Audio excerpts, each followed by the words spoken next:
The next step in this process is what is the feedback? And I'm not talking about feedback from you guys. Unfortunately, I don't care what you think or what you say, but we got feedback on the tape now. So we get to watch the tape and say, what does the feedback say, and figure out, who we are and where we go from here. I was very proud of Carson in his first start. I thought he had great composure. Really, that was almost the epitome of every scrimmage he had. He threw the ball away when he had to. He hit the spots when he had to. He made good decisions. He didn't put us at risk. He made good checks. He did some really good things, and I'm really proud of him. We got to get some more help around him from weapons and get some guys healthy, but proud of what he did. Got to turn the ball over better on defense, and we got to make some plays on special teams. But I thought C.J. Smith and Muse really stepped up tonight. They're two guys that had outstanding camps, and it rolled over into opportunities. I mean, those two guys had never really made a play in a game, and they went out there tonight and were able to do that. That'll pay dividends down the road. So with that, I'll open it up for you guys' suggestions or questions. Coach, you mentioned y'all practiced relatively well this week. When there's a slight, maybe a disconnect between practice performance and game performance, where might that disconnect lie? It could be anxiety. It could be the team we play. They did a good job. I wouldn't say they controlled the line of scrimmage, but they stopped the run well. We were not explosive in the run game outside of 2 runs maybe, I don't know. But they did some nice things, and we got an opportunity to improve on a lot of things and get better and find the guys that we got to say who touches the ball. And there were some pretty good ones over there on the sideline that didn't get to touch it, and we knew we were going to have to spread it around and get Rah-Rah involved, get Arian involved, get Dylan Bell involved, and find guys that are going to be weapons for us throughout the year. Dom, Muse, and we got to continue to use those guys. No Glad and no Marcus. What are they dealing with? And then sort of going off what you were just saying, your evaluation of the receivers who did play, how they played tonight. Hard to say. I hadn't watched it much. Lad's dealing with a back. Marcus is internal issue. So, I hope to get both those guys back soon. And we got to get better all the way around the board. We got to get everybody back. Jackson Meeks is a guy that had an unbelievable camp who's dealing with a foot injury. So when you look at it, there's just a lot of guys that are just beat up and banged up. But that's not an excuse. That's just we got to go out there and play with the guys we got. Kirby, you had a new offensive coordinator for the first time since 2019, I guess. Well, 2020 was the first for Todd. But how do you think things went with Mike tonight? Well, it went really well. I thought we struggled a couple times early. One of the most critical plays, 2 plays in the first half, where we had a 3rd down that we executed probably 1,000 times in camp. And Dom and Carson were on the same page. Ended up Carson thought he was going to sit down. Dom thought he was breaking in. He threw a little behind him. We convert that.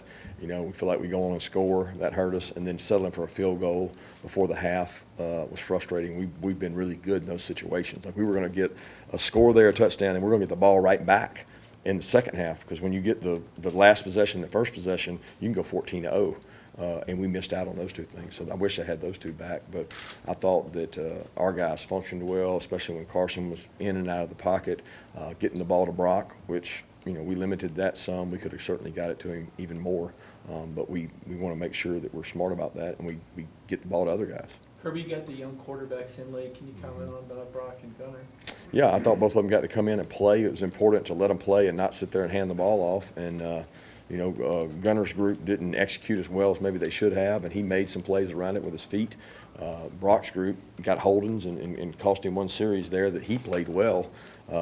They just, self kind of inflicted wounds around it we can't have, but he came out and had another good series. So both those guys, look, guys, they continue to get better. And I am so pleased with their progress and what they're doing. We're in such a good position there because they both play. I mean, you only saw, 6, 7 plays of each one of them. I've seen 20 and 30 plays of them, and I feel really good about each day they get better. With Carson, did you sense him getting more and more comfortable as the game went on with each year? I never thought he wasn't comfortable. Carson's got a calmness about him and poise about him.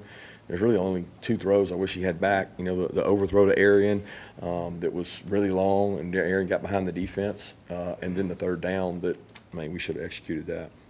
Kirby, obviously it's only the first game, but when the bar is so high, expectation level is so high, and you're playing a program that a lot of people think you should walk over. I'm just curious as a coach how you measure what a successful night is. The expectations are never higher than they are in our building. So we have high expectations, and I think our coaching staff will tell you that if you're sitting on our headphones and you're sitting in our building, we internally look at ourselves harder than anybody. But I'm never going to apologize for a win. I learned a long time ago when a player that's not here in the NFL now came to me and said, I've never felt like when I win, I lose. And it'll never be that way for me. So I'm very proud of the guys and ecstatic. We got a lot to work on, though. Coach, you mentioned allowing the younger quarterbacks to operate within the offense. Has that been a philosophy change over the years where we got to give guys game reps, or is that something you've always stood by? I've always stood by it. It's just been times that the game was too far out of hand, or maybe it was the third quarterback and not the second quarterback. You know, the third quarterback sometimes is further away, and we got a battle going on at two that we need to see who's going to play if something, happens to Carson. And those two guys are neck and neck, and we want to give both those two guys an opportunity to play. Last year was a little different because Carson needed to come in and play, and Brock didn't always get those opportunities. But we want to see Brock and Gunner both go in and play within the offense, because that's where you see their mistakes and their flaws, or you see their strengths and their weaknesses. Kirby, you were pretty blunt about the run game in the first half in your halftime assessment on radio. How much of that is intensity versus scheme or just execution? I don't know. I have to go back and watch the tape and see. I don't think it's necessarily a scheme. I mean, we have the runs we have, and we run the same runs everybody in America runs. So a lot of that's going to be, do we get movement? Did we have the wrong mic point? Did they just whip us? There's times where we didn't get movement and should get movement. And did a back make anybody miss? Because ultimately, the best runs I've ever seen are the ones that you break tackles on, and you got to be able to do that too. Going back to that Marcus internal issue, is it something with the school, the team, something off the field that happened? When you're saying it's internal? I don't think I have to discuss that, right? So it's one of those deals that we keep our discipline internal, and Marcus knows why he didn't play tonight, and hope we get him back. Kendall, he was first back in there, and seemed pretty excited about getting to play, overcoming those injuries and everything. How did you feel about his performance? He was not 100%. He played because he wanted to play and he wanted to help. He didn't want us to have to go out and play with two backs that had never played a college football game. And he would probably tell you he was about 90%. And as the game wore on, he tightened up some, and it started to bother him with his hamstring. But I mean, he has not done much all camp. He hasn't been able to. He's just now getting back to where he could do some things. And Dejan was not. He probably could have played, but he was less percent than Kendall. So I was very proud of Kendall. He stepped up, picked up a blitz, did some really nice things. We're going to need Kendall and Dejan to play really well. What can you say about the weapon that Brock Bowers has developed for you? I mean, we saw him at running back, tight end, receiver for you tonight. Yeah, I mean, he's been doing it since he got here. I mean, he really tonight showed a lot of toughness, a lot of grit. He's been banged up too, and you wouldn't have seen it or noticed it with the way he played. He's a competitor. You mentioned the quarterback competition in terms of the backups. Do you view the other cornerback spot opposite Kamara the same way, and that those guys just continue to compete? It looked like they both played in rotation. Well, all those guys are competing. A.J. Harris, Allen Green, all those guys are competing for that other spot. There's not been a large separation. There may have been in this game, and I got to watch the tape. But they'll continue to compete every day in practice, and Kamari knows he's got to play well too, because the other guys around him are. So there's nothing that's just locked up and done. It never is at our place. Given the injuries at running back, what do you make of Roger Robinson's performance tonight in his first career game? I was proud of Roger. It's nothing like the first time. In my experience, I've learned from being an assistant coach, defensive coordinator, and head coach that it takes probably 4 to 5 games before a freshman's comfortable. And we got to get through that with some guys. Every year we've been here, Jonell goes out the first play and just like sometimes they just do crazy stuff. And you're like, what are they doing? And you got to get through those. And he took one step closer to doing that. I mean, Andrew's in the same boat as him, right? He's a year older, but he hasn't played. So we got to bring those two guys along because they're big physical backs, and we need to get some production out of them. A couple weeks ago, you mentioned that you thought that you were a thin defensive line. How do you feel they did tonight in terms of being strong in the POA and shutting blocks and all that stuff? Hard to evaluate, the level of competition. We're better than the guys we played against. It's going to be a bigger evaluation when it's A, hotter, and B, a bigger offensive line. No disrespect to UT Martin, but they made a decision that if they were going to run the ball, they're going to do it through their quarterback. And I think I would venture to say, 33% of their yards were their quarterback runs, and he's not necessarily a true runner. But they did it because they had to rush the ball, and they did a nice job of that. So I didn't think internally we had breakdowns. We had some on the perimeter. On your safeties unit, Javon Bullard, Tyke Smith, Malachi, all of those guys made plenty of tackles today. What do you view of that unit? in their performances today? I watched the tape and evaluated C. I thought Malachi could have had a pick. I thought Bull did a nice job. I thought Tyke made some good plays in eye control, but I don't know that we got challenged, like we're going to get challenged. Who got the game ball tonight? Trust we're on 77 and the decision to make that a weekly thing. What went into that as a way to honor Devin? We talked about it as a staff and a team. We went to the players and talked about what they wanted to do, and the offensive line felt very strongly about it, and Coach Searles kind of made the decision that Truss, who was really close to Dev and lived with Dev, that we would honor him and allow him to play in that jersey. Who did Kirby, you real give the close good to a at? shutout, did you have a thought on the scoring play or on the scoring drive? Did I have a thought on it? Yeah, I don't want to get you in trouble with officials, but they Oh, I reviewed. mean, they reviewed it, so they know better than I know. I mean, it wasn't like they were trying to point shave or something. I mean, they just, they look at it and they make the decision. I mean, I don't question what they do. I don't think there's ulterior motives. So I wish we could have got the ball down and made the shutout for the rest of the guys. But I'm just proud all those guys got to play. There was a point in time in the game that I didn't know if we were going to be able to get those guys in, and that's big for their growth. You guys rotated a lot of guys on defense, pretty much the whole game. How happy were you with just the communication between different guys on defense, everyone just being on the same page? Well, I'm happy, but that was the expectation. Like we have a lot of players back, and when we went into the game tonight, I talked to the offensive staff and I talked to the defensive staff, and I was like, look, we're going to lean on our defense because we got some guys who were nervous and had not played on offense. And the expectation that he talked about, and everybody just thinks you're going to walk out there and just roll over these teams, and it ought to be 40-0 by halftime, and then it's not. You get tighter, and guys get worried. I'm over that. I'm past those days. I want to grow and get better. It's not about who we play, and the defense executed like they should, and we should play well, and we got to continue to do that.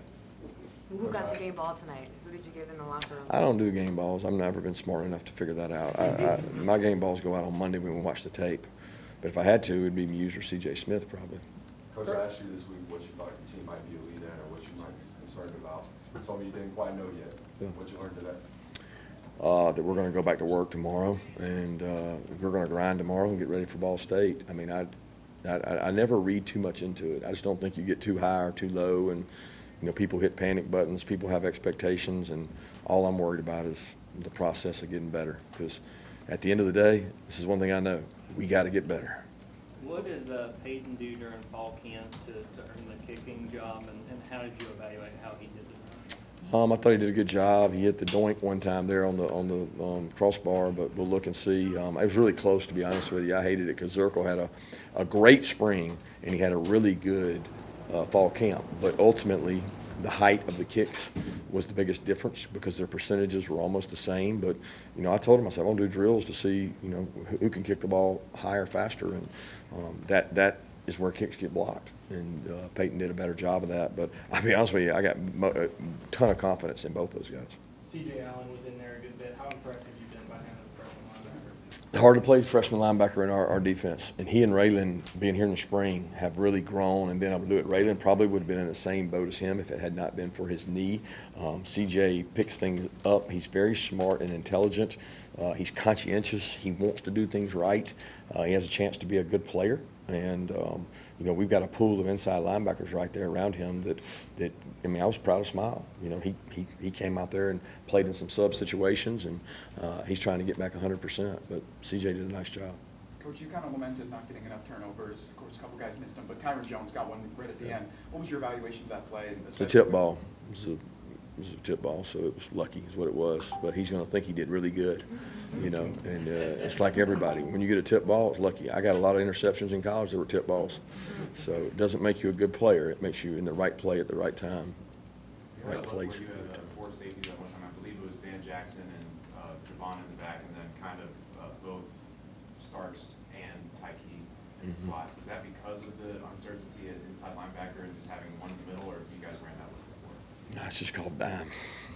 It's just called dime. 6 DBs out there. We've done it every year since we've been here. Nothing special about it. It's just having enough DBs that you can play in sub situations. So we have plenty of linebackers to play, 2 linebackers, but it's based on what the offense does. You kept saying that the guys grew up today, so how do you define that? Like, what were you specifically seeing that you felt like they grew up? Well, the second half, C.J. Smith caught screen and ran through 2 people's face. And the guy was still on the ground out there, hurt, and CJ popped up and played physical. He made a play over the middle. Ra caught a long pass. Muse caught the screen and went to the house. That's growing up to me. When you had an interception in college off the tip ball, did you think you were a good player? Yeah, I did. And my coach didn't say I wasn't, but I'm not saying that Kyron's not a good player. Kyron is a good player. Kyron's going to be a really physical good player. The difference is Kyron can run 10,400 meters, and that's really fast. But just like Pop, his first play he ever got in, he got a pick 6. You know, Kyron, that was his second or third play he was in, but sometimes it pays to be lucky.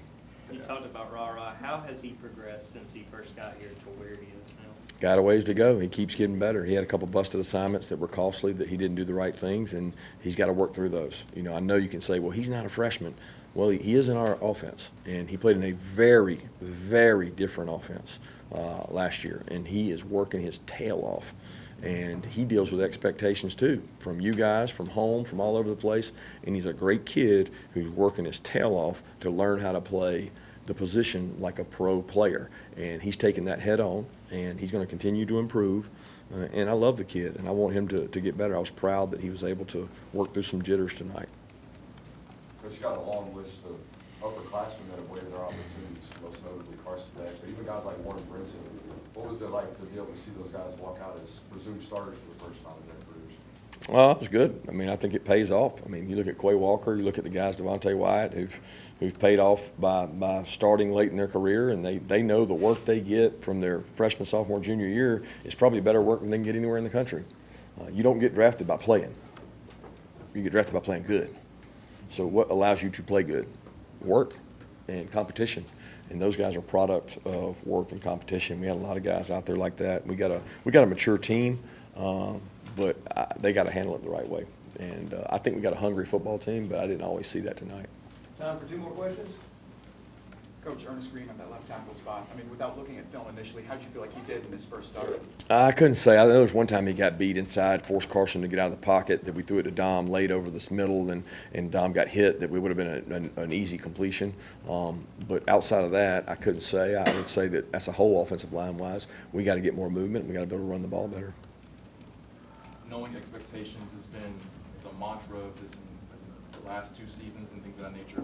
How do you go preaching to your guys and your coaching staff about the poise that is important to maintain throughout this season and throughout the rest of your career? Yeah, I don't think our mantra has been about expectations for the last 2 years. Our mantra is always about getting better and working. That's what our mantra is. We live outside expectations. I realize they're there. That's not foolish, but I'm old enough and smart enough and wise enough to know you better enjoy moments like tonight, because you don't get them all the time. And winning football games is not easy, no matter who it is. And if you don't rise up or you don't meet the expectations of whether it's a fan base or a media base, you got to make your team realize that we can actually get better. And they don't need to pay attention to any negativity. And not that I'm saying there will be, just you got to get better. And guess what? The team that's standing at the end will be the one that got better. So that's what we're trying to be. Thanks. Celebrate the 18th in a row, Kirby. That's a program record now. So what now? 18 straight wins is the program record for you. I didn't realize that. No, it's good.